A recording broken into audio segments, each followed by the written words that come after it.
বিশ্বটাই আমাদের। আর আমরা আখিরুজ্জামানের হাদিসগুলো থেকে এটা স্পষ্ট জানতে পারি যে ইনশাআল্লাহ তাআলা বাইতুল মুকাদ্দাস হবে আমাদের খেলাফার প্রাণ কেন্দ্র ইনশাআল্লাহ, এবং আমাদের কন্টিনেন্টে খোরাসান। আমরা আসলে এটাকে এখন কায়েম করব কিভাবে? এই প্রশ্নটা কি গুরুত্বপূর্ণ না গুরুত্বপূর্ণ?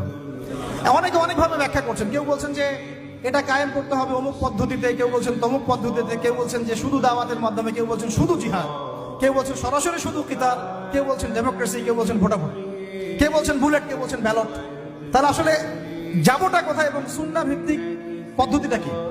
এটার উত্তর দেওয়ার আগে আমি একটা প্রশ্ন করি আপনাদেরকে।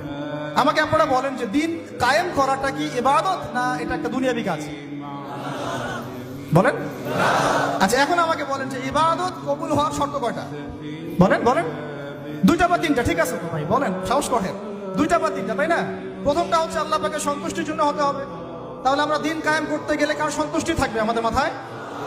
শুধু এক আল্লাহকে রাজি খুশি করার জন্য দিন কায়েমের চেষ্টা করা, শুধু এক আল্লাহর সন্তুষ্টির জন্য, অন্য কাউকে দেখানোর জন্য না, অন্য কাউকে শোনানোর জন্য না, বা গনিমত পাওয়ার জন্য না, শুধু আমার ক্ষমতা দখল করার জন্য না, শুধু এক আল্লাহকে রাজি খুশি করার জন্য আমার দিন কায়েমের মুভমেন্ট থাকবে। এই জায়গায় কিন্তু অনেকের ইখলাস নষ্ট হয়ে যায়, আন্দোলন ব্যর্থ হয়ে যায়। আমাকে বলেন যে এখন এতদিন যা হলো, এখন যা হচ্ছে, ভবিষ্যতে যা হবে, এখানে পুরো সিস্টেমটার মধ্যে ইখলাস কি এটা ছিল যে আল্লাহর জমিনে আল্লাহর তাওহীদ কায়েম করা? এখন আপনারা বুঝতে পারতেছেন। প্রথম দিন আমরা স্ট্যাটাস দিয়েছিলাম যে পশ্চিমার কোনো সেবা দাসকে আমরা গ্রহণ করবো না।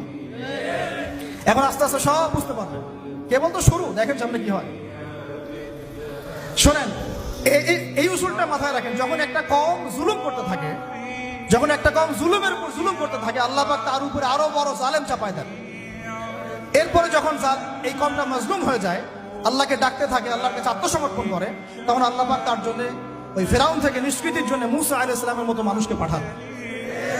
এরপর তারা মুক্তির পথে যায়। আবার যখন এই কওম ওই ফেরাউনের কবল থেকে নাজাত পেয়ে বনু ইসরাইলের উদ্ধত আচরণ শুরু করে, তখন আরো বড় জালেমকে আল্লাহ চাপায় দেয়।